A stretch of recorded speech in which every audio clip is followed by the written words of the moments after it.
तो अभी हमारी गाड़ी का जो प्रेशर है आप देख सकते हैं 35 है। ठीक है दोस्तों, और अब हम सेकंड टोल क्रॉस करने के बाद एक बार फिर चेक करेंगे। तो मैंने सोचा आज आप लोगों को बना के दिखाया जाए और ये दिखाया जाए कि भैया क्या वाकई में टायर प्रेशर बढ़ता है।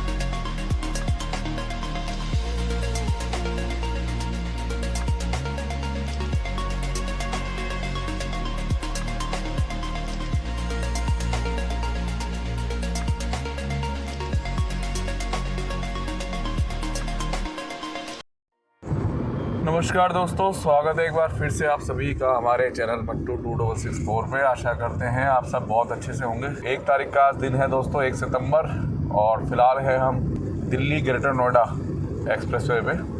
जस्ट पीछे अभी कालिंदी कुंज वाला आपका फ्लाईओवर गया है और टाइम हो रहा है दोस्तों 9:40 और हम जा रहे हैं आज आगरा वाया यमुना एक्सप्रेस पे। तो ये वीडियो बनाने का जो मकसद था ना मेरा थोड़ा अलग था। मैं आपको ना आज ये दिखाऊंगा कि दिल्ली आगरा एक्सप्रेसवे में जो यमुना एक्सप्रेसवे है इसमें जो टायर का इशू रहता है कि भैया टायर का प्रेशर बढ़ जाता है और टायर फट जाते हैं, तो वो चीज़ मैंने सोचा आप लोगों को आज दिखाई जाए। तो हम क्या करेंगे, जब हम यमुना एक्सप्रेसवे में चढ़ेंगे तब हम आपको एक बार टायर प्रेशर दिखाएंगे और फिर जब हम मथुरा क्रॉस कर जाएंगे उसके बाद मथुरा वाला टोल क्रॉस करने के बाद एक बार फिर हम टायर प्रेशर चेक करेंगे क्या हमारा टायर का प्रेशर बढ़ रहा है, इससे कि आप सभी का भी जो डर है मन का वो निकल जाए। अभी लास्ट व्लॉग हमने ऋषिकेश से केदारनाथ जी वाले हाईवे का बनाया है जो कि प्रॉपर पूरी तरीके से ठीक है, उसमें कोई भी इशू नहीं है। और बड़ी ताज्जुब की बात है कि भैया इतनी बारिश होने के बावजूद भी हाईवे इतनी अच्छी कंडीशन में है। और फिलहाल आप सब जानते ही हैं पैदल यात्रा शुरू हो चुकी है। तो दिल्ली से दोस्तों अगर मैं अक्षरधाम से मानूँ तो आगरा की जो दूरी होगी मेरे ख्याल से 185 या 190 किलोमीटर के आसपास होगी, जिसे यमुना एक्सप्रेसवे से क्रॉस करने में 2 से ढाई घंटे लगते हैं अगर हम स्पीड लिमिट के अंदर चलें, क्योंकि यमुना एक्सप्रेसवे पे 100 किलोमीटर पर आवर की स्पीड लिमिट है। तो मैंने सोचा आज आप लोगों को बना के दिखाया जाए और ये दिखाया जाए कि भैया क्या वाकई में टायर प्रेशर बढ़ता है। तो हम आज ये एक्सपेरिमेंट करेंगे अपनी गाड़ी पे। गाड़ी को हम 100 किलोमीटर प्रति घंटा की स्पीड पे चलाएंगे, उससे ऊपर नहीं चलाएंगे और ये चेक करेंगे कि प्रेशर पड़ता है कि नहीं पड़ता है। फिलहाल है हम ग्रेटर नोएडा एक्सप्रेसवे पे।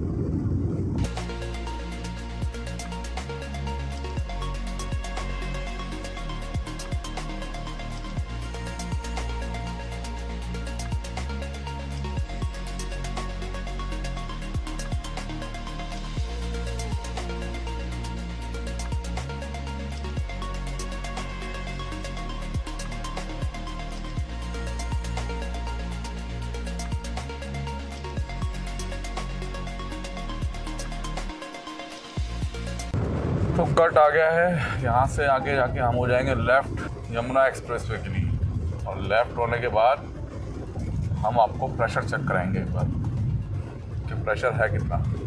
तो घर से मैंने जो उसकी हवा चेक करी थी गाड़ी की, क्योंकि टाटा जो है दोस्तों इन्फ्लेटर साथ में देता है अपनी हर गाड़ी के साथ, अब हमारे पास भी है। 35 करके आया हूँ मैं, तो मैं चेक करूँगा क्या 35 ही है अभी, तो अभी भी हम 100 की स्पीड से लाएंगे ग्रेटर नोएडा पे चला के ना, 90-100 तो एक बार चेक करते हैं और आपको दिखाते हैं।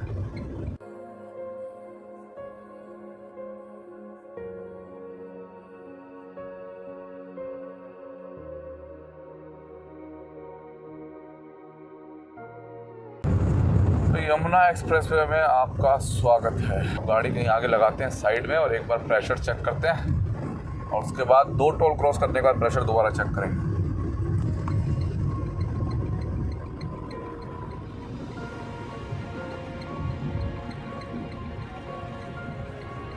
दिखाता हूँ आपको प्रेशर। तो ये इन्फ्लेटर है दोस्तों जो टाटा अपने साथ देता है अपनी हर गाड़ी के। एक बार चेक करते हैं कितना प्रेशर ये दिखाता है।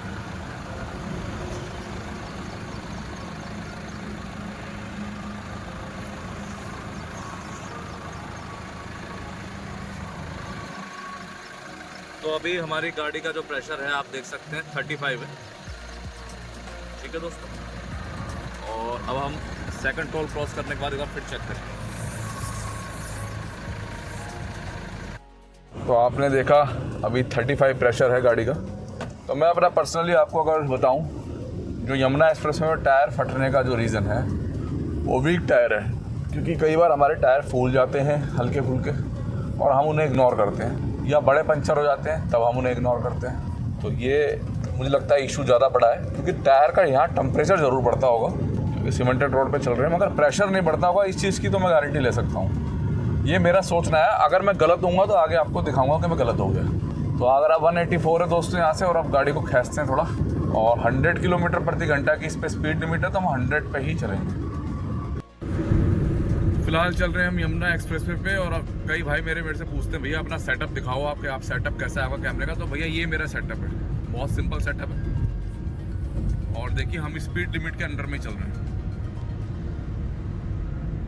हम ओवर स्पीड बिल्कुल नहीं चल रहे। 99, 100 और फिलहाल ये स्थिति है।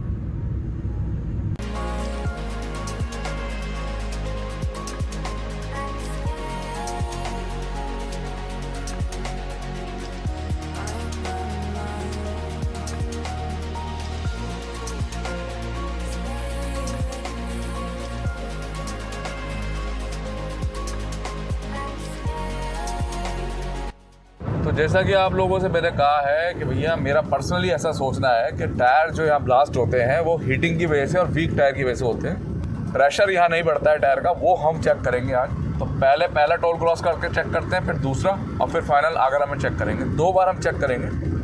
अगर 2 बार सेम आए तो तीसरी बार हम चेक नहीं करेंगे। तो जब हम यमुना एक्सप्रेस में चले तो जब चढ़े थे दोस्तों 10 बज चुके थे। और ये भी देखते हैं कितना समय लगता है हमें आगरा तक। फिलहाल हम 101 की स्पीड से चल रहे हैं। मेरे कई भाई कह रहे हैं जी आप गोवा का ब्लॉग बनाइए, और कई भाइयों ने मेरे से ये भी कहा है जी आप महाकालेश्वर जी का ब्लॉग बनाइए। तो अभी हमारा प्लान था बनाने का, मगर इशू ये था कि बरसात की वजह से राजस्थान में कई जगह भरा हुआ था पानी, तो हम लोग नहीं गए। मगर हम जल्दी कवर करेंगे। और गोवा के लिए मैं आप सभी से कहना चाहूँगा कि 2 से 4 महीने के अंदर खुलने वाला है आपका दिल्ली मुंबई एक्सप्रेस वे, जिसके बाद गोवा का सफ़र हो जाएगा बहुत आसान। मैं आपको अगर गोवा का रास्ता दिखाऊं भी तो कोई फ़ायदा नहीं है, क्योंकि बहुत लंबा रास्ता है फिलहाल जो अभी करंट में है। अब दिल्ली मुंबई एक्सप्रेसवे का जो मेन काम फंसा हुआ है वो फंसा हुआ है कोटा की टनल में। और कोटा की टनल जैसे ही बन जाएंगी दोनों, तो दिल्ली मुंबई एक्सप्रेसवे हो जाएगा ओपन, और फिर हमारे लिए गोवा पहुंचना भी बहुत आसान हो जाएगा। तभी हम आपको गोवा पूरा कवर करके दिखाएंगे।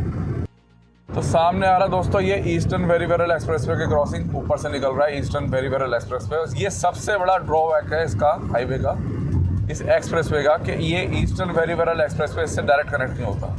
हमें पहले ग्रेटर नोएडा जाना पड़ता है, फिर वहाँ से घूम के दोबारा परी चौक से दोबारा इस पर चढ़ना पड़ता है। तो ये सबसे बड़ी प्रॉब्लम है यमुना एक्सप्रेसवे की। इसको लिंक करना चाहिए और यहीं कहीं लेफ्ट से उतार देना चाहिए।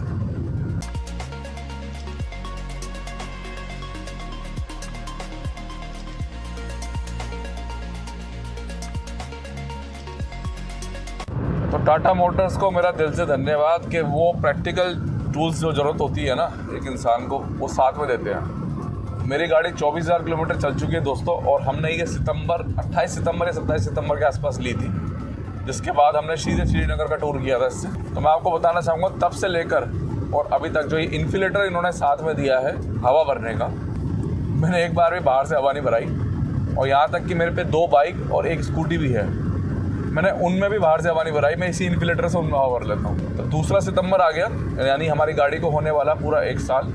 फिर 1 साल में मैंने कहीं भी हवा का खर्चा नहीं दिया है, 1 रुपया भी। तो अगर मैं ओवरऑल मानूँ तो मैंने कम से कम 500 से 700 रुपये बचा लिए, क्योंकि हर 15-20 दिन में बाइक भी चेक कराते हैं और गाड़ी की तो हर टूर से पहले चेक कराते हैं। थैंक यू टाटा मोटर, ये प्रैक्टिकल चीज़ इन्होंने हमें साथ देते हैं और अपनी हर गाड़ी के साथ देते हैं ये लोग ना।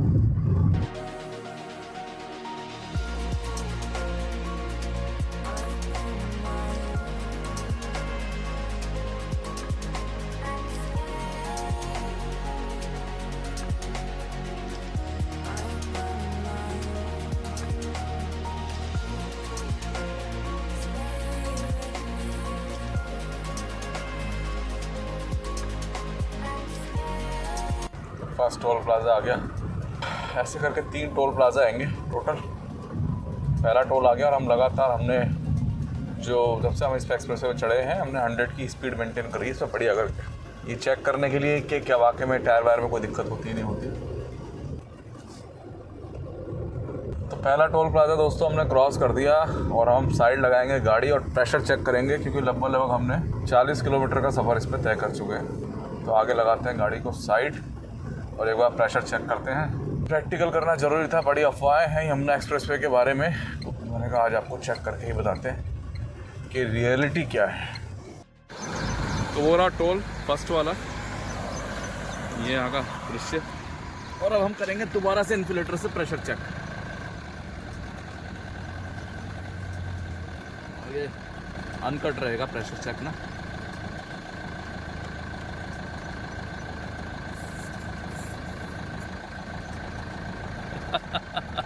ये देखिए आप, देखिए 35, कोई प्रेशर नहीं बढ़ा, सेम प्रेशर है। ये देख लीजिए आप, सेम प्रेशर। थोड़ी धूप आ रही है, कोशिश करता हूँ साफ करके दिखाने की। ये देखिए 35 ही है प्रेशर।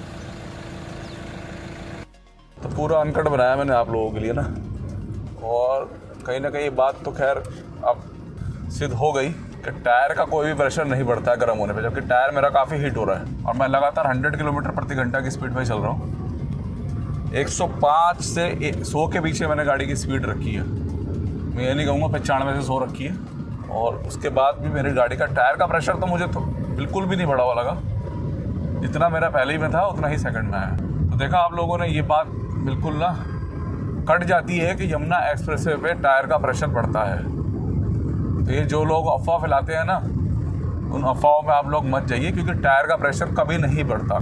जो आपने रखा है उतना ही रहेगा। एक बार हम दोबारा चेक करेंगे और इस बार हम मथुरा क्रॉस करके चेक करेंगे। लास्ट चेक वहीं पे करेंगे कि भैया वाकई में प्रेशर बढ़ रहा है या नहीं बढ़ रहा है। तो फिलहाल फर्स्ट टोल हमने कर दिया क्रॉस और टाइम हो गया है 10:28।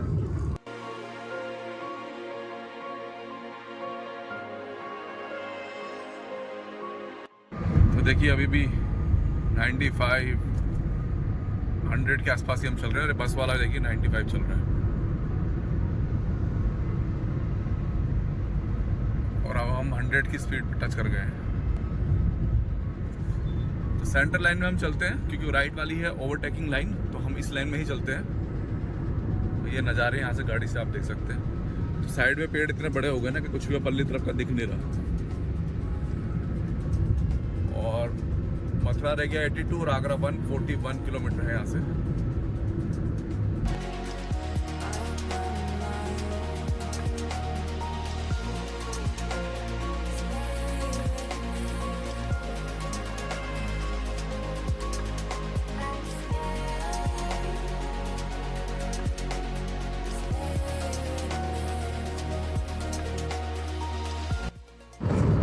तो इस साल दोस्तों एक एक्सप्रेस पे और तैयार होने वाला है और वो है दिल्ली देहरादून एक्सप्रेस वे। और 6 लेन का है वो ही पूरा। काम तो काफ़ी खिंच चुका है उसका। तो बहुत जल्द जब वो शुरू हो जाएगा तो हम आपको दिल्ली से लेकर पूरा देहरादून तक कवर करके दिखाएंगे कि कितना समय लगता है, कितना टाइम लग रहा है और कैसा वो बना है, क्वालिटी कैसी है भी बताएंगे। अब आने वाला दोस्तों मथुरा वाला टोल और उसके बाद मथुरा का कट आ जाएगा।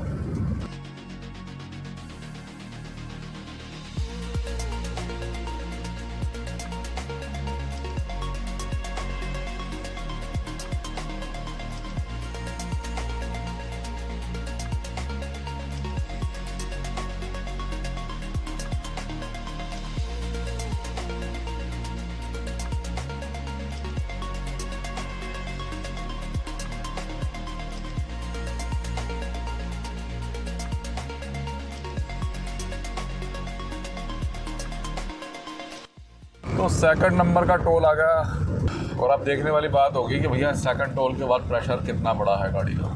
तो फर्स्ट टोल पे तो हमने आपको दिखा दिया था, ये है सेकंड। इसके बाद आएगा वृंदावन मथुरा का कट।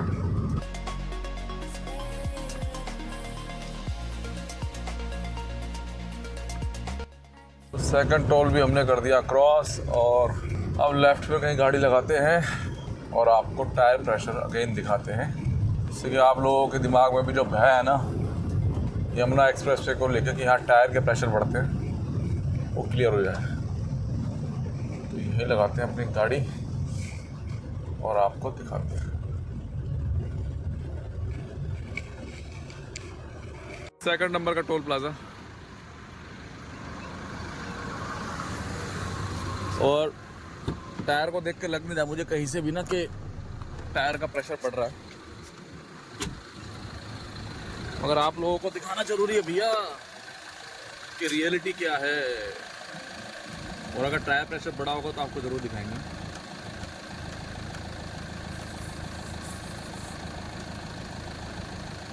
तो देखिए मैंने ढंग से लगा दिया और आप खुद देखिए, कोई 35 पे बना हुआ है, ना ऊपर ना नीचे, और मैं टायर को छू सकता हूँ। देखिए कोई हीट नहीं है टायर में। तो भैया ये आपको दिखाना था मुझे। ये देखिए मैं निकालूंगा तो ये नीचे आ जाएगा।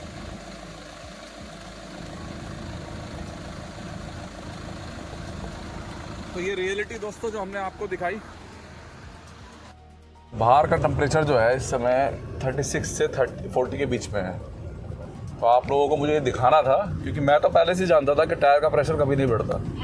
ये सब बेकार की बातें हैं जी, टायर प्रेशर बढ़ जाता है, ये हो जाता है, वो जाता है, ये सब बेकार की बातें हैं। लेफ्ट साइड में है रेस्ट रूम, अगर आप लोग आएँ तो रुक सकते हैं यहाँ पे। जैसा कि मैं आप लोगों को बता रहा हूँ कि ये बेकार की बातें हैं, टायर का प्रेशर बढ़ता है जी, ये होता है जी, वो होता है। ये तो क्लियर हो गया है कि भैया यमुना एक्सप्रेस वे यानी जहाँ पे है सीमेंटेड रोड और सबसे ज़्यादा जहाँ टायर फटने के हादसे होते हैं, यहाँ पे गाड़ी का टायर का प्रेशर नहीं बढ़ता है। और देखिए हम पूरे 100 किलोमीटर प्रति घंटा पे चलते आ रहे हैं दिल्ली से और 11:06 हो चुके हैं। तो ये सब बेकार की बातें हैं। आप लोग अफवाहों पे मत जाइए कि नई नई चीज़ें बताते हैं लोग ना, और हम क्या करते हैं अपनी गाड़ी का टायर का प्रेशर कम कर देते हैं, 20 हवा कर लेते हैं कि नहीं जी अब टायर फट जाएगा यमुना एक्सप्रेस वे में। तो सब बेकार की बातें हैं। यहाँ पे टायर फटता है तब जब आपका टायर वीक हो। आपका टायर वीक है तो वो फटने के चांसेस रहते हैं, क्योंकि थोड़ा सा टेम्परेचर यहाँ मुझे लगता है बढ़ता होगा गर्मी के टाइम पे। फिलहाल मैंने टायर छू के दिखाया आपको, टायर का टेम्परेचर बिल्कुल नॉर्मल है, हीट भी नहीं है। मैंने दोनों तरफ छू के देखा, साइड में भी और बीच में भी। तो ये क्लियर हो गया आज। अब मैं आपको आगे कहीं भी टायर का प्रेशर चेक नहीं कराऊंगा क्योंकि मैंने 2 बार आपको चेक करा दिया। तो कोई टायर का प्रेशर नहीं बढ़ता यहाँ पे, ये सब अफवाहें हैं। आप लोग इन अफवाहों में बिल्कुल मत आना। आराम से अपनी गाड़ी चलाओ, बस स्पीड लिमिट के अंदर चलाओ, क्योंकि जब स्पीड लिमिट से ऊपर जाते हैं तो सीमेंटेड रोड पे टायर गर्म होता ही है। तो जहाँ तक नेक्सॉन का सवाल है दोस्तों, डीजल वर्जन में कई मेरे भाई बोलते हैं जी अपनी गाड़ी का रिव्यू भी दे दिया करो। तो भैया स्थिति ये है कि ना डीजल वर्जन जो है इसका BS6 वाला, उसको संभाल के चलाना बहुत मुश्किल है। मतलब बहुत ज़्यादा ना आपको इस इंजन को ध्यान से चलाना पड़ता है। परफॉर्मेंस देता है ये, एवरेज लेना चाहो तो ये एवरेज भी देता है। जैसे हम तो खाली स्पोर्ट्स मोड पे ही चलते हैं इस पर, कभी भी हम इस पर इको और सिटी मोड नहीं डालते, हम हमेशा स्पोर्ट्स पे डालते हैं क्योंकि इंजन पे लोड डाल के कोई फ़ायदा नहीं है। संभाल के चलने वाली जो मैंने बात कही वो ये है कि इस डीजल इंजन में DPF इशू बहुत रहता है, और इसी में नहीं जितने भी गाड़ी हैं BS6 डीजल उन सब में DPF इशू चल रहे हैं बहुत ज़्यादा, और हमें भी झेलना पड़ रहा है। हम ये नहीं कहेंगे, हमारी लाइट तो नहीं आती है, मगर हमें पिकअप डाउन होने लग जाता है, थोड़ा सा गाड़ी दबने लग जाती है तो हम समझ जाते हैं हमारा DPF चौक हो गया। तो फिर हम क्या करते हैं, वो हमने आपको जो पठानकोट से दिल्ली का ब्लॉग बनाया था उसमें दिखाया था कि 70 की स्पीड से हम 20 किलोमीटर तक गाड़ी को 3rd गियर में चलाते हैं, तब जाके थोड़ी सी गाड़ी में रिलीफ आता है। और ऐसा हमें हर 1000 किलोमीटर पे करना पड़ता है, 500 से 1000। तो सिटी के लिए अब डीजल गाड़ी आप बिल्कुल भी ना लें, क्योंकि मेरे भाई ने XUV 300 ले रखी है BS6, और वो भी परेशान है रेगुलर ना, क्योंकि उसकी गाड़ी दिल्ली में चलती है और उसकी 50,000 के आसपास गाड़ी चल गई है, तो वो भी इसी चीज़ से परेशान है, बार बार DPF इशू आता है उसको। तो BS6 गाड़ी डीजल में आप तभी जाए जब आपका हाईवे रन ज़्यादा हो। अगर आपके लोकल का रन है सिटीज़ का तो आप बिल्कुल भी BS6 गाड़ी में डीजल में ना जाए, वरना आप भी इरिटेट हो जाएंगे, क्योंकि ये गाड़ी इरिटेट करती है जब इनमें DPF का इशू होता है। तो ये परफॉर्मेंस है नेक्सॉन की। फिलहाल मथुरा वाला कटाने वाला है, दिखाता हूँ आपको।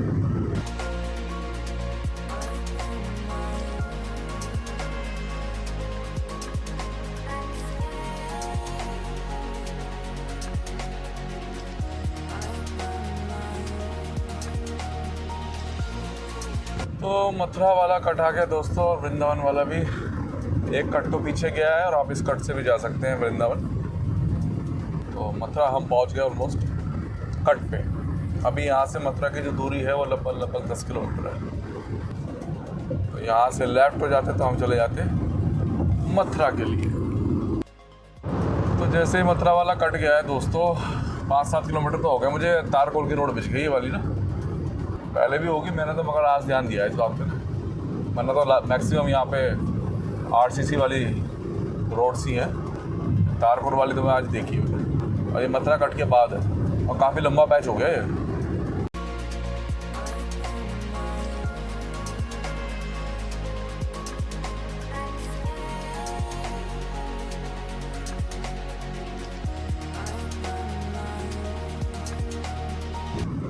तो मेन मकसद तो वीडियो बनाने का ये था कि भैया आपको एक तो आगरा तक का दिखाया जाए कि कैसे पहुंचा जाए। अक्षरधाम से आपने लेफ्ट होना और सीधे सीधे जाना है बिल्कुल ना, आपने कहीं मुड़ना ही नहीं है। ऐसे ही दोस्तों पठानकोट से दिल्ली के बारे में ये अफवाह थी, और हमारे एक सब्सक्राइबर भी थे भाई, उन्होंने कहा था कि भैया रात को पंजाब पुलिस तंग करती है। तो फिर मैंने वो वीडियो बनाया पठानकोट वाला, आपने देखा पठानकोट से दिल्ली का, मैं लिंक भी दे दूंगा डिस्क्रिप्शन में। इसमें मैंने दिखाया कि ना तो हमारी कोई चेकिंग हुई, ना ही हमें किसी पंजाब पुलिस के बंदे ने तंग किया। ये सब अफवाह है ये ना। कुछ लोग क्या है कि ना, ठीक है पुलिस को भी कहीं ना कहीं सूचनाएं मिलती है तभी चेकिंग होती है, तो इससे क्या दूसरा बंदा डर जाता, नहीं यार मैं तो नहीं जाऊंगा अपनी फैमिली के साथ, ये दिक्कत हो जाएगी रात को वो दिक्कत। तो ऐसा कुछ नहीं है, हमने उस वीडियो में ये दिखाया। तो कोशिश करते हैं हम लोग आपको जो रियल है वो चीज़ दिखाई जाए। अफवाहें तो बहुत है हाईवेज़ के बारे में, उत्तराखंड चारधाम हाईवे के बारे में भी आप लोगों ने देखा किस तरीके से कहा गया कि ये हो गया वो हो गया। हुआ है, मैं ये नहीं कह रहा हुआ है, रास्ते ब्लॉक हुए हैं, मगर जहाँ रास्ते ब्लॉक होते हैं वो 100 मीटर 200 मीटर का एरिया होता है। हमने वीडियो में दिखाया रास्ता बिल्कुल बढ़िया है, कोई दिक्कत नहीं है। और जो वीक पॉइंट थे जो काफ़ी टाइम से चले आ रहे हैं वो भी दिखाए। तो प्रैक्टिकल करके ये समझ में आ जाता है कि नहीं यार रियल ये है, और जो डराया जा रहा है वीडियोस में वो ये है। तो डराते बहुत हैं लोग ना व्यूज़ के लिए, आप लोगों को डरने की ज़रूरत नहीं है।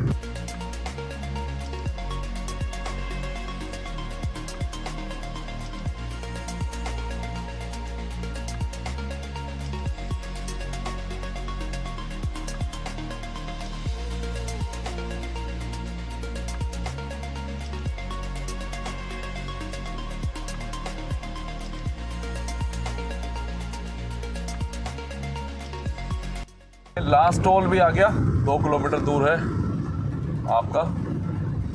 अब मैं दोबारा से आप लोगों को चेक करके नहीं दिखाऊंगा क्योंकि मैं ऑलरेडी 2 बार दिखा चुका हूँ और कोई बदलाव नहीं हुआ। और अभी हम 105 की स्पीड से चल रहे हैं। तो कहीं ना कहीं आज जो मैं सोच रहा था ना बहुत दिनों से आप लोगों को ये दिखाने का कि भैया दिल्ली आगरा एक्सप्रेसवे में क्या क्या इश्यूज़ आते हैं टायर से रिलेटेड, तो मेरा दिमाग कह रहा था कि नहीं भाई ये टायर का प्रेशर तो बढ़ ही नहीं सकता किसी भी कीमत पे। तो वो चीज़ तो आज सिद्ध हो गई कि टायर का प्रेशर नहीं बढ़ता।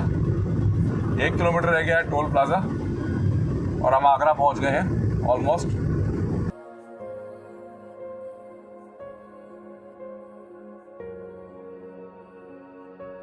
और ये है इस रूट का फाइनल टोल, और हमने लगभग यमुना एक्सप्रेसवे पे अपना सफ़र कर लिया है पूरा। अगर हम सेम डे ही वापस लौटते हैं तो शायद 60 से 70% हमारा अमाउंट कटता है जाने के मुकाबले। और अब हम आगे जाके इससे हो जाएंगे एग्ज़िट और आगरा की तरफ मुड़ जाएंगे।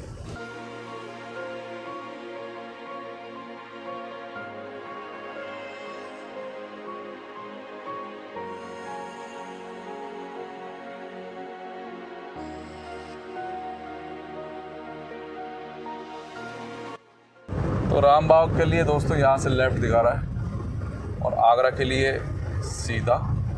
तो यही व्लॉग था दोस्तों हमारा जो हमने दिल्ली से शुरू किया 9:40 पे, और फ़िलहाल टाइम हो रहा है 11:40। तो 2 घंटे ही लगे हैं हमें आगरा तक पहुँचना है अगर आपको प्रैक्टिकल बताऊँ तो। और अब हम इस पुल से हो जाएंगे लेफ़्ट। आगरा के लिए अभी भी स्ट्रेट लिखा हुआ है और हम हो गए।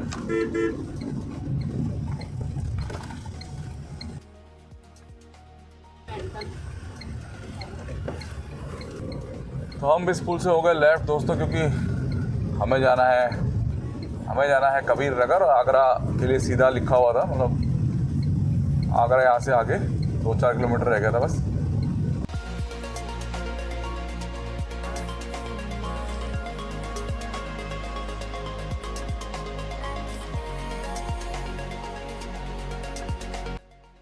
तो 9:40 पे हम चले थे दोस्तों और 11:45 हो गए हैं, यानी 2 घंटा 5 मिनट नॉन स्टॉप हो गया हमें चलते चलते ना इस पर। और हम इससे उतर गए 10-1 मिनट का रास्ता हो रहा है आगरा का।